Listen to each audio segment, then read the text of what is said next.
Salut les acheteuses, salut les acheteurs. Aujourd'hui, on descend dans les profondeurs du prix avec un sujet souvent mal compris, les offres anormalement basses. Elles ne sont pas forcément basses, justement. Ce qui compte, c'est qu'elles soient anormales. Alors venez, on vous explique tout en short.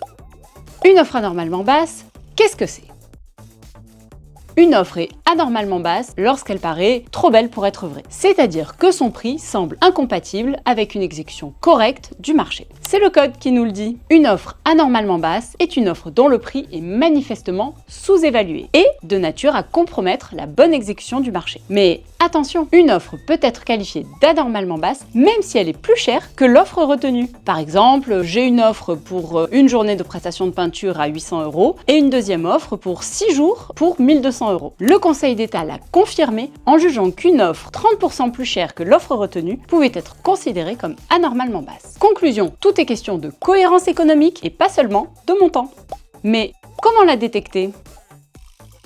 Le code ne fixe aucune méthode obligatoire. Les acheteurs peuvent utiliser des méthodes mathématiques, comparatives ou économiques selon la situation. Ils sont libres et surtout, pas besoin de se casser la tête. Les automatismes du type « une offre inférieure de 20% égale offre suspecte », ça marche. Mais une fois que le doute est apparu, la suite est beaucoup moins libre.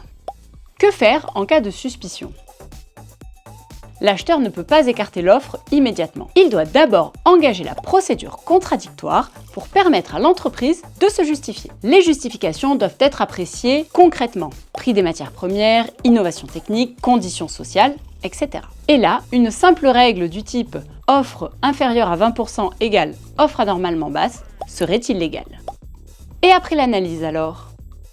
Si les explications ne sont pas convaincantes, l'offre doit être écartée. Impossible de la régulariser ni de la modifier, et cela vaut pour toutes les procédures, même avec négociation. Enfin, rappelons que le juge effectue un contrôle restreint. Si l'instruction de l'acheteur a été sérieuse et motivée, il ne risque rien. Et vous, des offres anormalement basses, vous en rencontrez souvent ?